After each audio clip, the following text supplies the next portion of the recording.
Merci aux organisateurs de ces 3 journées et merci en particulier à Luc Vaillancourt qui a insisté pour que nous venions et qui avait 1000 fois raison et qui nous a reçus avec grande générosité mais qui a aussi ouvert nos cœurs et nos esprits.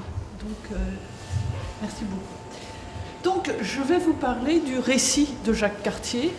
Ça fait longtemps qu'on en a parlé, enfin on en a parlé plusieurs fois, donc il y a des moments où je vais sauter, hein, parce que vous allez reconnaître, mais je ne vais pas vous parler de ce que nous dit ce récit, c'est-à-dire de ce qu'on pourrait penser qu'il s'est produit, mais je vais vous parler de la façon dont Jacques Cartier, ou la personne qui signe, enfin qui a écrit le texte signé du nom de Jacques Cartier, ce qu'il veut raconter de ce qui s'est passé. C'est-à-dire, quelle est la manière dont ce récit s'organise, quel est le système qu'il met en place. Et donc, je ne vais pas vous raconter l'histoire, mais je vais vous raconter comment cette histoire est racontée. J'espère que je me fais comprendre. Et je vais évidemment beaucoup parler de noms, de langue, de dialogue, mais je vais aussi me demander quel type de communication sont ces dialogues et qu'est-ce qui n'est pas dit, mais qui apparaît dans la structure et dans la logique de cette façon de raconter. Donc voici une des premières cartes de l'endroit dont nous parlons, et c'est une carte qui est faite pour que nous la suivions. Alors, je ne sais pas si je peux vous montrer. On part en haut à droite, on parle en haut à droite, et on va vers la gauche, et il va falloir vous tordre vous tordre la tête pour lire les noms si vous ne le faites pas. Et pourquoi est-ce que je vous montre cette carte ? Parce qu'elle est faite par l'acte de nommer chacun des points. Elle est une succession de points, elle sert d'index. Donc ce n'est pas la carte de Cartier, parce qu'il n'y en a pas, mais c'est le modèle de cette première relation qui établit un statut pour le mot et pour le nom, qui m'intéresse et qui nous intéresse particulièrement quand on parle de dialogue, de communication et de langue. Donc, ce récit, cette première relation, c'est ce que j'appelle un récit à mi-voix, c'est-à-dire il n'a pas vraiment d'auteur, il ressemble à une prise de notes, il y a des maladresses narratives, où je ne vais pas m'attarder dessus, il n'y a pas de carte. Ça, c'est embêtant quand même. Pas d'image, bon, alors que c'était ce que les gens voulaient. Et il n'y a pas vraiment de présence auctoriale. Et en fait, c'est plus court que le bref récit qui va suivre. Donc, on dirait que c'est un repérage, peut-être une prise de contact. En tout cas, c'est comme cela que nous le raconte Cartier. Ça se finit quand même par un départ précipité. Et il rentre très très tôt. Il rentre avant la fin de l'été. Et en fait, je suis tout à fait d'accord que c'est un récit qui ne prononce à aucun moment le mot « peur », mais où on sent la respiration coupée et on sait que l'estomac est serré parce que voici un capitaine qui ne sait pas où il est, qui rencontre des gens qu'il ne comprend pas et qui ne sait pas exactement ce qu'il vient faire là non plus. Donc, c'est dans cette tonalité que je la verrai. Et je vais donc travailler sur le discours de ce récit en regardant par une analyse littéraire. Donc je ne prétends pas dire ce qui s'est passé, et j'insiste beaucoup là-dessus. Je voudrais analyser ce récit et voir comment, pour un nouveau monde, il faut un nouveau récit avec un nouveau code. Et je parlerai aussi de ce nouveau langage qui doit être compris sans interprète au départ et dont l'apprentissage est situé à l'intérieur du système de son propre récit. Et c'est peut-être le grand problème de notre colloque au fond, c'est que nous avons des récits qui forment des systèmes où l'autre est toujours l'autre, il est toujours dehors. Et nous essayons, nous, justement, de voir cette relation à l'autre et d'entendre cet autre avec, non pas cette médiation, mais je pense ici, dans le cadre de Cartier, cette prise de possession et cette suggestion de l'autre. Donc, je me demanderai qui parle, qui mène le récit, Et j'ai 3 parties, et la première, j'irai très vite. D'abord, les mots et les noms des terres inconnues, les toponymes, mais aussi les paroles, avec 2 L, j'adore ça, qu'on n'entend pas, mais qu'on comprendrait quand même, de façon assez mystérieuse. Ensuite, les rencontres. Et j'ai 3 actes dans ces scènes de rencontre. Et à la fin, une réflexion sur ce qu'est l'échange et ce qu'est le statut du troc dans ces échanges linguistiques. Et on a beaucoup parlé du don, du contre-don, de ces scènes de troc, mais en fait, elles apparaissent non pas comme des scènes qui se suffisent à elles-mêmes. Ah voilà, l'échange est fait, il y a eu commerce, mais comme l'ouverture d'un commerce des mots et d'un commerce des idées. Et donc, en fait, aussi comme le piège que tend Cartier aux 2 fils de Donnacona, puisqu'il va les attirer à la fin de ce récit sur sa barque et les enlever. Mais il ne nous le dit pas, bien sûr. Donc, de quoi ma bibliographie pour lire Cartier, c'est bien sûr le texte, mais c'est aussi d'utiliser des outils d'analyse littéraire. Qu'est-ce qu'un signe ? Qu'est-ce qu'une situation de communication ? Qu'est-ce qu'un code ? Et surtout, qu'est-ce qu'un récit nous dit sur sa propre composition ? Et donc, discours du récit et nouveau discours du récit de Genette. Aussi, j'ai découvert de merveilleux livres sur cette conquête, et dont beaucoup évoquent ma scène centrale de Naputu Damana Sturtat. Bien sûr, donc vous les connaissez. Et je tiens à remercier avec cette petite bande mon collègue Peter Cook à l'Université de Victoria, qui connaît tout et qui est très gentil, et qui m'a patiemment expliqué quel type de coquillage était en jeu, etc., et qui a relu et écouté cette communication.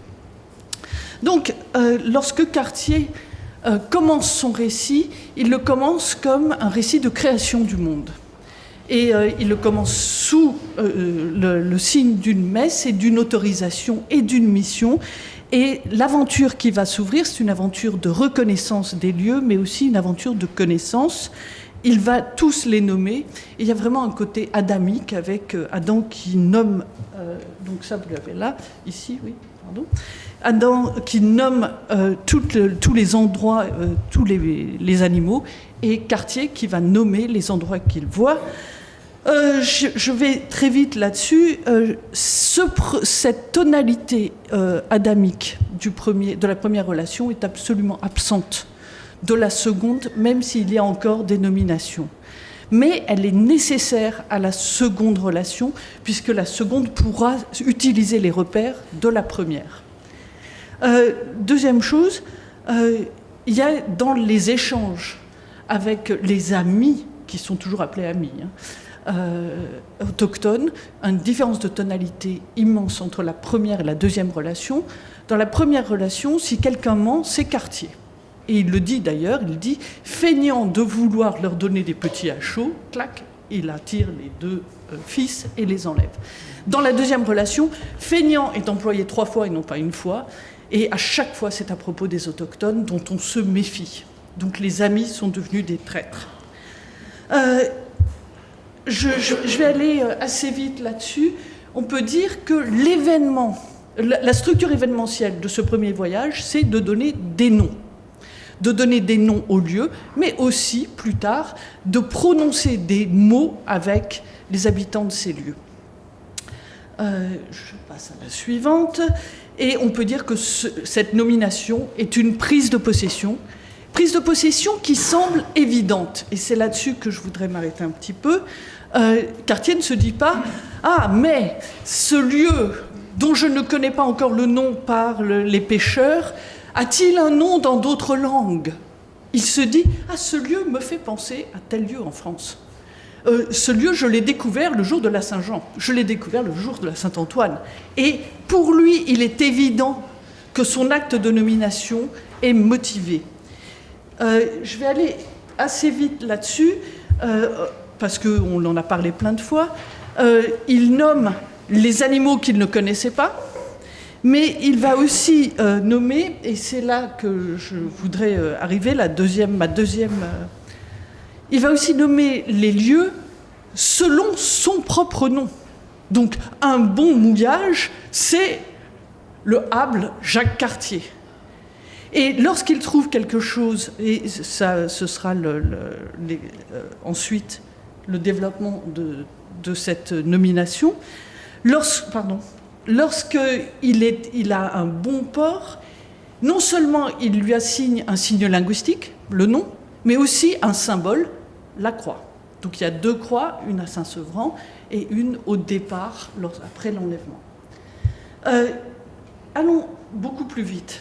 Partout où il passe, il connaît les noms qui devraient être donnés, et parfois, il montre de façon assez claire qu'il écrit avec des parallusions. Par exemple, l'île nommée Alauzet, c'est parce qu'elle a un trou, comme le verbe alésier. En faisant cela, il pose des jugements. Par exemple, le Cap des Sauvages et le Cap de Bonne-Espérance, qui sont déjà des sentiments. Je vais un peu plus vite. Ainsi, il corrige le nom de Terre-Neuve, en disant que ça ne devrait pas s'appeler Terre-Neuve, c'est une erreur, puisque, et je vais très vite, puisque Jean-Pierre en a déjà parlé, elle n'est faite que de pierre et rochers, effrables et mal rabotés. Et dans l'autre version, on a une version un peu différente qui a dû être traduite un peu de l'italien. On ne la doit point appeler terre, ainsi plutôt cailloux et rochers sauvages et lieu propre aux bêtes farouches. C'est là que se produit la première rencontre. Et donc, en fait, c'est intéressant de voir que ce jugement par le toponyme dicte la première rencontre qui est en deçà du langage. Pas d'échange de mots, on est avec des bêtes farouches, mais qui est effrayé? Alors, je vais aller vite. Effarable. Qu'est-ce que ça veut dire? Effroi et able. J'ai pris, Claude, tu me pardonneras, cet exemple donc je suis allée sur le dictionnaire de la langue, le trésor de la langue française. Le suffixe able peut être actif ou passif. Donc confortable, c'est qui donne du confort. Donc effarable pourrait être qui donne de l'effroi, mais ça peut aussi être qui attribue au substantif la qualité. Le charitable, est-ce que c'est la personne qui fait la charité ou la personne qui reçoit la charité? Donc qui a peur de l'autre? Et de fait, il est certain, à mon avis, que les deux ont peur, enfin que chacun a peur de l'autre, et que nous sommes dans une situation où le récit, dans son ensemble, et j'arrive à ma deuxième partie, se décline comme le récit d'un apprivoisement. Apprivoisement qui serait, ce sera ma troisième partie, réciproque. Mais là, mon œil. Donc, ce récit est en 3 temps, et il joue sur le terme sauvage. Et je ne pense pas que sauvage, ça soit la façon normale et finalement très gentille et neutre de parler des Amérindiens. Je pense qu'il y a, même au XVIe siècle, un sens qui est le sens qui vient du Moyen-Âge. Donc je vous ai donné ici le trésor de la langue française avec l'histoire. Quelqu'un qui vit à l'état de nature, qui a absence de civilisation, aversion pour la vie sociale, férocité, cruauté. Il n'y a pas écrit grande civilisation. Il n'y a pas écrit non plus un homme comme nous, enfin, une humanité comme la nôtre. Donc, on va apprivoiser comme on dompte un animal sauvage, et le mot dompter et indompter revient sans arrêt chez Cartier. D'abord par le regard, donc se voir, se reconnaître au sens des scouts. Ensuite, la mesure des volontés, qui est le plus fort, qui va regarder en haut, qui va regarder en bas. Ensuite, établir un échange où on laisse quelque chose sur une plage, où on reçoit de la nourriture, et puis accepter la nourriture, et finalement la capture de cet animal. C'est certainement pas comme ça que je raconterai l'histoire d'une amitié. Donc, je vais aller vite là-dessus.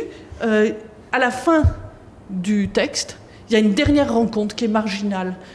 Lorsque Cartier s'en va avec les 2 bateaux, le plus vite possible, parce qu'on ne sait jamais, Et il est en train de partir, il a enlevé les 2 fils de Donnacona et il voit qu'il y a des feux. Il va, et que là, il est surpris. Des hommes viennent à lui, franchement, c'est en général, c'est lui qui le dit à propos des Français. Ils viennent franchement, comme s'ils eussent été Français, ils leur disent qu'ils appartiennent au capitaine Thienot. Et là, il dit très bien, on va appeler ce cap le cap Thienot. Et il ne commente pas. Donc on peut dire qu'on a progressé de se regarder et tout le monde s'enfuit, jusqu'à se regarder, ils viennent au rapport et ils appartiennent à celui qui a donné son nom, enfin dont le nom sera celui du cap. Premier acte, le sauvage solitaire qui rencontre des Français en grand nombre et l'inversion des signes.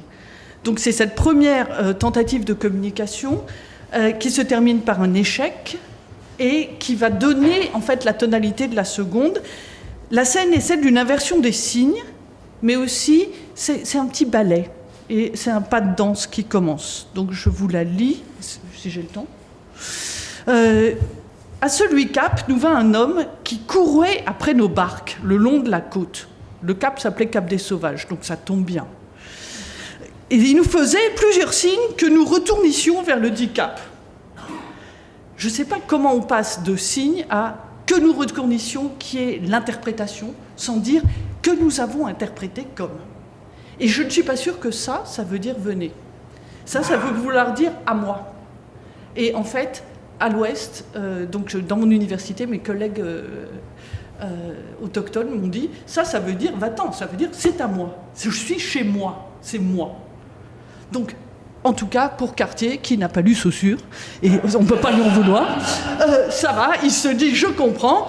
Donc, nous voyons tel signe, et vous voyez que tout se passe avec la reconnaissance, nous commençons à nager vers lui, et lui, voyant, donc on est dans une espèce de réciprocité, que nous retournions, et ça reprend le signe que nous retournions, commença à fuir et s'encourir d'avant nous. Nous descendîmes à terre d'avant lui, et lui mime un couteau et une ceinture de laine sur une verge, puis à l'âme à nos navires. Donc vous voyez que tout est construit sur le miroir. Je ne vais pas continuer ce commentaire trop longtemps, puisqu'on l'a déjà eu, mais vous voyez aussi que du côté de Cartier, il n'y a pas d'interrogation sur l'interprétation du signe. C'est l'acte 1.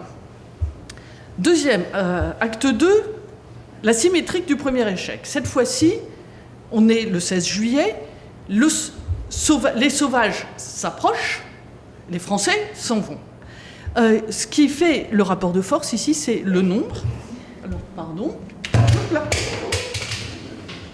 Alors là, je crois que je vois le problème. Tu as vu l'un, tu as vu l'autre?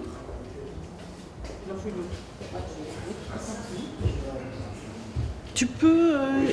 il faut que tu ailles à 2 plus loin. Pardon. Ah, voilà, donc... et puis, vas-y, continue plus loin. Donc, on a vu que la première rencontre, on avait un sauvage, plusieurs Français. Ici, on a 2 barques de Français et une multitude. Si je le... Merci. Merci beaucoup. Merci. Elle est géniale. Donc on a... Non mais moi... Merci. Donc on a une multitude, ce qui est perçu comme une multitude de barques qui bloquent le départ des Français, donc qui encerclent les Français. Et donc, ici, ce sont les Français qui s'enfuient. Ce qui m'intéresse dans ce texte, c'est qu'il est raconté avec les mêmes termes. On voit qui va où, qui veut quoi, et il est question de volonté. Qui doit se retirer? Donc, les Français, nous n'y voulîmes aller, et nous nageâmes vers l'autre bande. Donc, que se passe-t-il ici? Les Français sont dans la situation inverse, puisqu'ils sont en infériorité numérique. C'est là que... les sauvages, ce sont des Micmacs en fait, insistent en dansant et en faisant plusieurs signes de vouloir notre amitié. Je ne sais pas comment on fait des signes de vouloir l'amitié de quelqu'un, mais c'est bien compris, encore une fois, de façon très mystérieuse par Cartier. Et ils nous disaient en leur langage « Naputu daman asturtat » et autres paroles que nous n'entendions. Donc ils entendaient, mais qu'ils ne comprenaient pas. Mais quand même, paroles qui sont transcrites et qui vont devenir célèbres, qui vont être reprises dans tous les récits de voyage. Pour ce que n'avions, comme disait, que l'une de nos barques, nous ne voulîmes fier en leurs signes, et leur fit signe que eux se retirassent, ce que ne voulirent. Mais nagèrent de si grande force qu'ils avironnèrent notre dite barque avec leurs 7 barques, et pour signe que nous leur fissions ne se voulissent retirer, nous leur tirâmes 2 passe-volants par sur eux. Donc, finalement, ce qui est raconté ici, c'est une panique. Voilà que ça monte, voilà qu'on fait des signes, et que ces signes sont interprétés à l'envers, comme dans la première rencontre. Et voici que, finalement, on sort du signe par le coup de feu et le coup de foudre, qui va devoir être répété, parce que finalement, ils s'en vont comme des oiseaux qui ont eu peur d'un bruit, et reviennent, et ils retournent vers nous comme d'avant, et là, on fait 2 lances à feu qui leur passent à travers, ce qui les étonne, et c'est comme ça, en fait, que le dialogue s'arrête. Étonné, c'est-à-dire frappé de tonnerre, comme Zeus, c'est ce qui va à chaque fois arrêter les situations dans cette première relation où Cartier est tellement mal à l'aise, parce qu'il y en a partout, et qu'il voit bien qu'il ne maîtrise ni le code, ni la position. Donc il faut penser aussi militairement. Là, une barque, 7 barques, non, dehors. Ce qui me frappe dans ce contact qui échoue une première fois, c'est que le but du dialogue n'est pas le rapprochement, mais l'éloignement. Le but, c'est qu'ils s'en aillent, qu'on se retire, et donc ça n'est pas d'établir une relation. La deuxième, c'est que c'est là que s'établit un progrès mutuel. D'abord, apprentissage du code. Les sauvages, entre guillemets, à chaque fois, vont comprendre les signes. Très bien, on va revenir avec une barque. Alors là, Cartier se sent mieux. On va faire des feux pour prévenir de là où nous sommes. Et on va bien expliquer qu'on n'est là que pour du troc. Et on va fuir lorsque les Français arrivent. Comme ça, ils se sentiront conquérants. Et c'est ce qui se passe. Alors, je vous passerai l'extrait. Je suis sûre que vous le connaissez tous. Mais c'est là qu'il y a cette fameuse scène de troc où tout le monde fait du troc frénétiquement et les Micmacs repartent tout nus. Et ils disent « on revient demain ». C'est une scène absolument extraordinaire. On pourrait dire que les Micmacs sont les maîtres du troc, là. Et ce sont eux qui sont les maîtres du code. Parce que ce sont eux qui reviennent avec une barque. Et qui ont compris la peur des Français. Sur ce Naputu daman asturtat, il apparaîtrait, Stéphane, d'après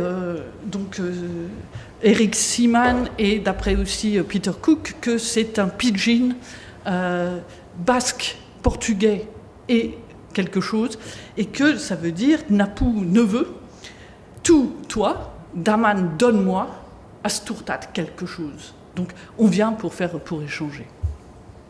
Donc je vais vite sur cette deuxième rencontre et sur le fait que le troc, la relation de troc est bien établie, donc, et que ces cérémonies permettent, et c'est la fin de cette citation, de voir une amitié naître, signe que nous ne leur voulions point de mal, pareillement. Donc une amitié qui serait mutuelle. Cette amitié aussi établit des rendez-vous, signe que le lendemain, il reviendrait avec d'autres peaux. Mais à chaque fois, comme vous voyez, ces signes ne sont pas décrits et l'interprétation n'est pas décrite non plus. Donc le lendemain, et donc ça fait 3 trocs à la fois, les Français ont compris. Et tout se passe très très vite. C'est pour ça que j'appelle ça l'acte 2. Ça y est, on a appris les pas de danse. Et l'adverbe qui revient sans arrêt, c'est incontinent. C'est-à-dire, on se voit, on s'approche, on passe les trucs, on leur passe les couteaux, ils nous passent les machins, et tout est fait très vite. Et le récit va très vite aussi. Il se termine néanmoins, et c'est ce que je veux vous montrer, par une leçon pour parler. Et j'aimerais vous arrêter sur la fin de cette leçon. Ils appellent un hachot, en leur langue, koshi. Et donc on voit bien que c'est ce qu'ils ont dans la main, puisque c'est l'objet du troc, et un couteau bakan. Donc on est dans les noms, comme Cartier qui donne le nom, j'appelle ça Cap des Bonnes Espérances, j'appelle ça si, j'appelle ce poisson, cet oiseau Apona, etc. La réponse de Cartier à cela, ça n'est pas, et eux ont appris que nous l'appelions couteau, ce qui serait une réciprocité. C'est nous nommâmes la dite baie, la baie de Chaleur. Et je trouve que dans la juxtaposition de ces deux phrases, on a tout l'échec de cette communication. Cartier ne s'intéresse pas à savoir comment s'appelle la baie de Chaleur chez ses interlocuteurs. Il ne veut apprendre leur langue que pour mieux pouvoir instaurer le troc. Et ce nous nommâmes la baie de Chaleur, je trouve que c'est aussi tout le geste colonial. Il est en face des habitants de cette baie et il leur dit comment s'appelle leur baie. Est-ce qu'ils se demandent s'ils ont compris ou non? Jamais. Et donc, Benveniste nous a dit la communication, c'est pas quand on parle, c'est quand l'autre a entendu. Ben, à aucun moment, je ne vois que les autres entendent. Donc, je vais aller très vite maintenant, jusque. Je vous passe tout ça, je vais tout de suite au troisième acte. Pardon, qui est là. Ah ben, j'étais allé vite en fait. Pardon, là, voilà. Donc, le troisième acte se passe à Gaspé, et c'est un acte qui est tragique. Et je dois dire que, en lisant l'histoire, je me disais que c'était l'histoire d'une ruse. En travaillant sur les structures, on voit beaucoup plus clairement, en fait, comment c'est l'aboutissement logique des deux premiers actes et comment ça n'est pas un accident. Donc, c'est la longue et dernière rencontre avec les fameux Iroquois qui sont venus pour leur saison de pêche et qui va sceller le voyage et la relation de force. Un premier contact, raconté rapidement par Cartier, se fait comme un pas de danse. On se regarde, on est dans les barques et on ne se touche pas encore. On le fera le lendemain, comme avec les Micmacs. En même temps, première mésinterprétation de Cartier, il voit des pêcheurs qui sont donc en dehors de leur territoire en saison de pêche, et il dit « Oh là là, ils n'ont rien, ils n'ont que leur canot et ce qu'ils portent sur eux. » Oui, c'est comme ça. C'est comme si j'allais regarder un camp du camping sauvage et que je disais « Là là, ces pauvres gens, ils n'ont pas de maison. » Voilà. Le deuxième contact est à l'initiative des Français. Ils descendent franchement, ce qui est le mot qu'ils emploient à propos d'eux-mêmes sans arrêt. Hein, et ça veut dire, en fait, sans hésitation, sans montrer que nous avons peur. Et il se construit comme la continuation du troc précédent. Et c'est là-dessus que je voudrais insister, c'est que le récit nous montre des premiers contacts d'abord difficiles, courts, et puis de plus en plus fréquents, de plus en plus longs, jusqu'à l'enlèvement. Et ils vont, pour créer cet effet, Cartier crée une intertextualité, c'est-à-dire que ce sont les mêmes mots, les mêmes gestes qui sont présentés de façon presque obsessive. Ils dansent de joie, ils sont tellement contents avec leurs petits couteaux, et puis ils ont plein d'amour et d'amitié. Ce qui est intéressant, c'est qu'après la frénésie du troc, qui donne une espèce d'ivresse, le capitaine est entouré, et il se laisse entourer, et on commence à parler de langage. Et d'abord, c'est incompréhensible, et puis finalement, ça devient compréhensible, puisqu'il dit, voilà, celui qui écrit « ainsi que j'ai su et entendu », donc ça veut dire « j'ai compris », Et il y a une leçon d'Iroquoien. Malgré cela, l'échange va se terminer sur la défiance. Ça, c'est la deuxième rencontre. Donc, je vous lis ce passage, enfin, le passage qui m'intéresse. Donc, ils appellent en leur langage le gros mil kagej, les noix daïa, les figues honesta, etc. Si on leur montre aucune chose de quoi il n'est point et qu'ils ne savent ce que c'est, ils secouent la tête.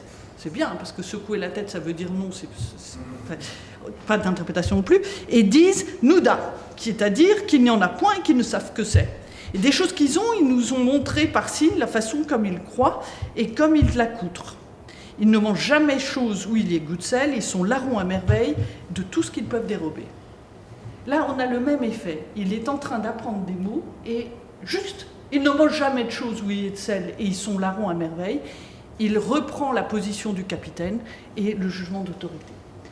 Je vais de plus en plus vite. La décision, en réponse à cette leçon de signe, et c'est ma troisième partie, Cartier laisse un autre signe, qui est là, cette fois-ci, un symbole. Comme il l'avait déjà fait, il laisse ce signe de la croix à cette place.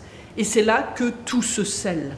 Cette croix est laissée sur le rivage, comme étaient les couteaux et les petits hachots. Mais si c'est un signe qui se suffit à lui-même pour les Français, c'est aussi un signe qui dit à ceux qui le regardent, et on va regarder, parce que ces regards sont là, ils regardent faire, c'est dit 2 fois, un signe qui ne fait pas sens pour ceux qui les regardent.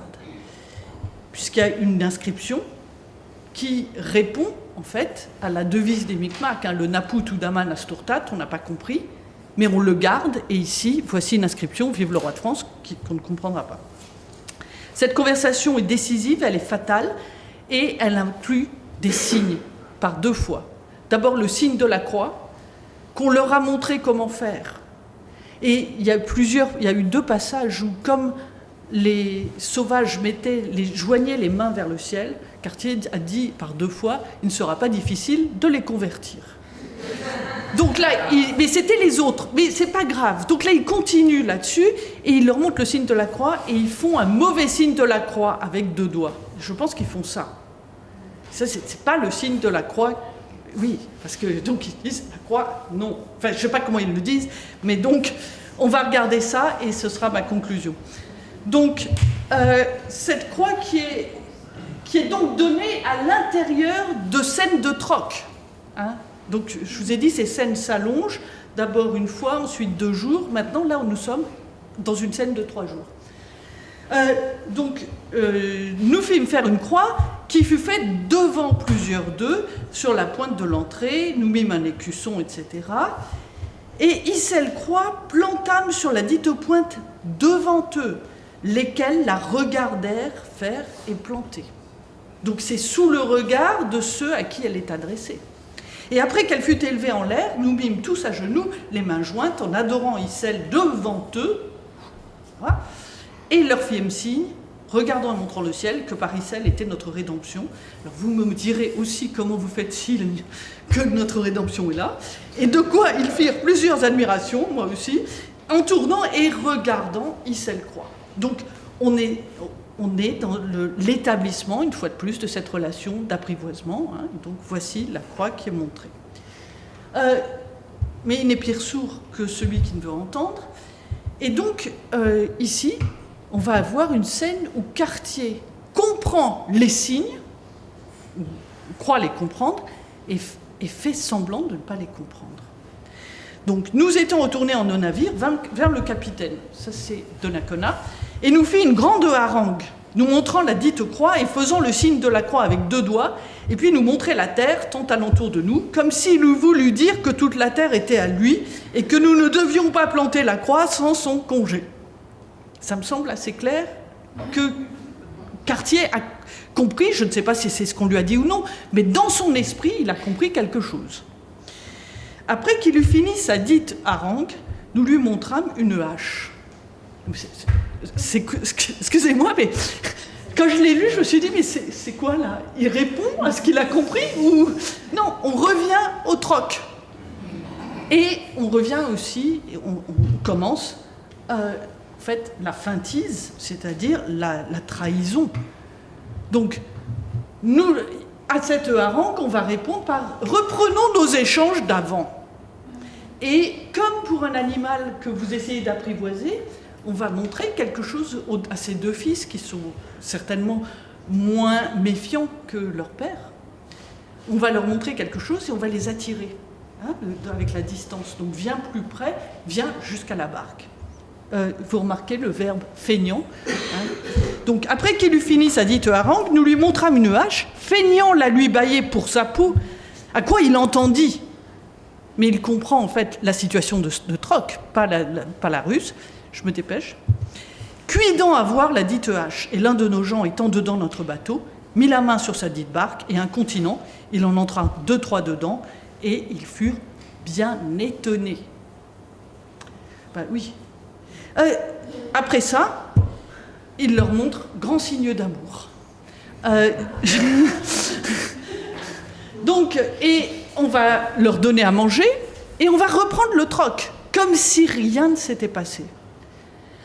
J'ai l'impression, et c'est ma conclusion, que lorsque, après manger, les Aigrecois firent signe qu'ils n'abattraient la dite croix, en nous faisant plusieurs harangues que n'entendions, ce qui est un résumé extraordinaire, je trouve, de cette situation de communication, j'ai l'impression que toute cette relation s'arrête ici. S'arrête ici. D'ailleurs, Cartier s'en va immédiatement après, parce qu'il vient d'enlever deux otages sans laisser personne, mais qu'elle vient d'une sémiotique où le signe est transparent, où il n'y a pas d'interprétation à fournir. Tout est en français, tout est transparent. Et le code appartient à celui qui écrit le récit. Il n'y a pas d'interrogation sur le code des autres.